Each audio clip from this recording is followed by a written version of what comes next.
Shalom, salam sejahtera buat kita semua. Puji Tuhan. Pada kesempatan ini, saya ingin berbagi tips tentang rahasia untuk kita alami bahagia. Ya, pertanyaan mendasarnya adalah, sudahkah Anda bahagia? Atau jangan-jangan justru hidup kita diliputi cemas, diliputi kepedihan, kesedihan, kekhawatiran, dan jauh dari yang namanya bahagia. Padahal sebetulnya kalau kita mau jujur, apa sih yang kita cari di dunia ini? Ya, sesungguhnya yang kita cari adalah bahagia. Misalnya saja, kita belajar, kita sekolah supaya kita mendapatkan ilmu pengetahuan. Supaya dengan ilmu pengetahuan kita bisa banyak tahu, atau kita bisa bekerja. Dan dengan bekerja kita mendapatkan penghasilan.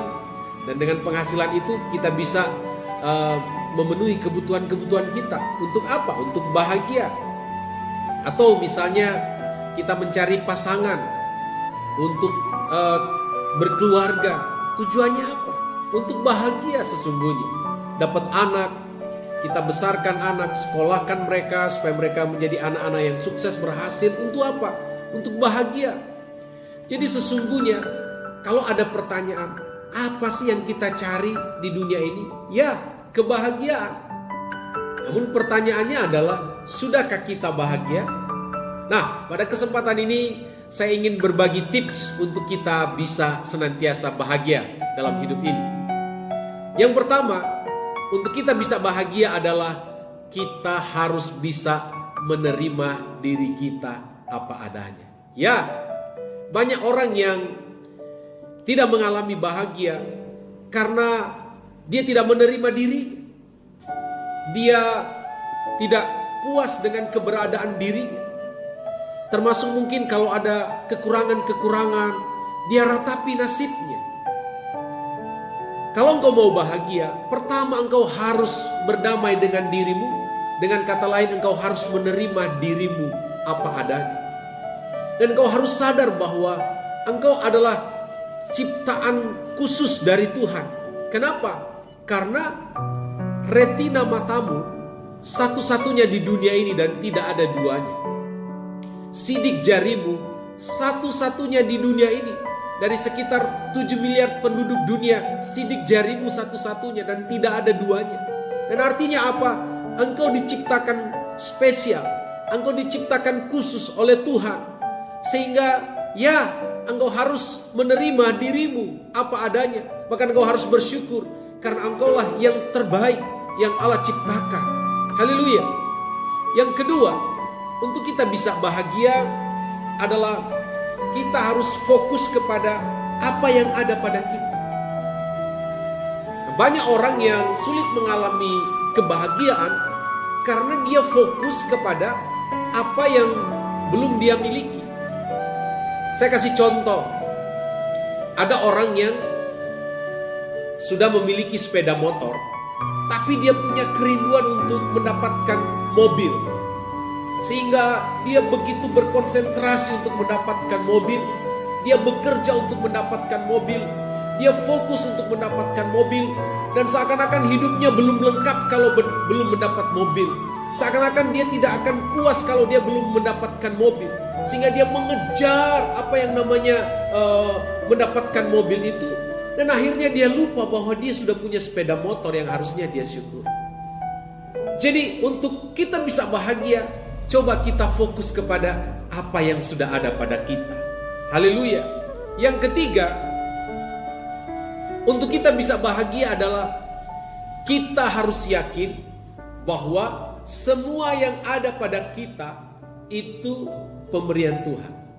Ya, kita harus yakin itu. Semua. Termasuk kalau kita sudah berkeluarga, pasangan kita, suami kita, istri kita, itu pemberian Tuhan buat kita. Nah, kita akan bisa berbahagia kalau kita yakin bahwa semua yang ada di sekitar kita itu pemberian Tuhan. Jangan misalnya ketika kita berkeluarga, lalu kita berkonflik dengan pasangan kita, katakanlah dengan istri kita, lalu kita mulai bertanya, ini dari Tuhan atau tidak ya? Buang semua dan tepis semua pemikiran itu.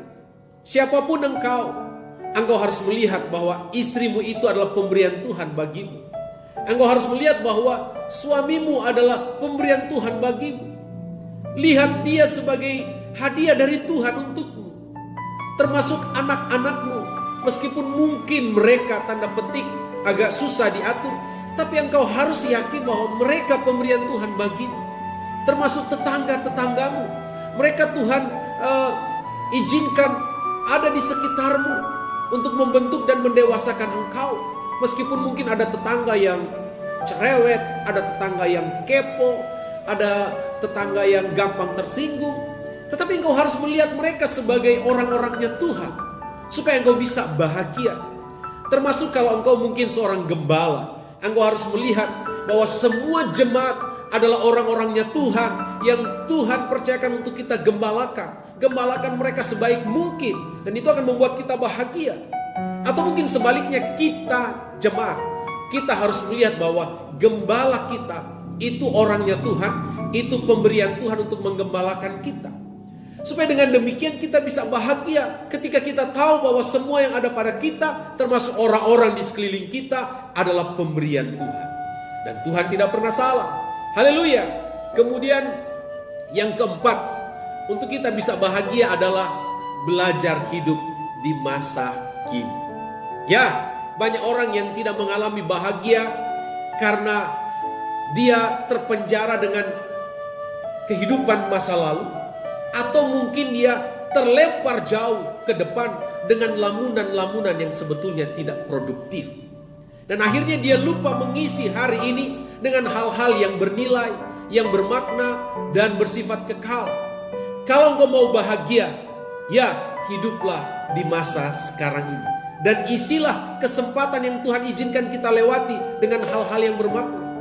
Jangan engkau terus kejar masa depan, terus kejar masa depan, terus kejar masa depan. Engkau tidak sadar bahwa ketika engkau sampai di masa depan itu pun menjadi masa kini, itu pun menjadi masa sekarang. Jadi ya sudah, isilah kehidupanmu sekarang ini dengan hal-hal yang bermakna. Hiduplah di masa kini dan syukuri itu. Haleluya. Kemudian yang kelima, selalu berpikiran positif.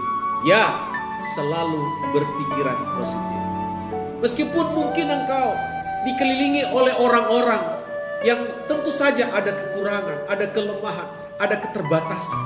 Tapi engkau jangan fokus kepada kelemahan, kekurangan, keterbatasan mereka. Engkau jangan fokus kepada hal-hal yang negatif. Tapi coba engkau rubah fokusmu. Engkau lihat hal-hal yang baik kepada lingkungan yang ada di sekitarmu. Engkau lihat segi positifnya, maka hidupmu akan menjadi bahagia.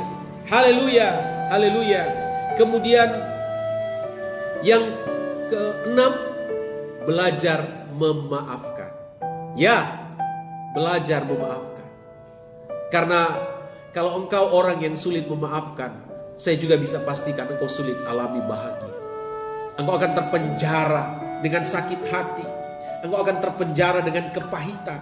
Engkau akan terpenjara dengan dendam. Dan itu membawa dampak-dampak negatif dalam hidupmu. Engkau tidak akan pernah bersuka cita. Engkau tidak akan pernah bisa berbahagia. Tapi dengar baik, kalau engkau mau dalam hidupmu menikmati kebahagiaan, belajar mengampuni.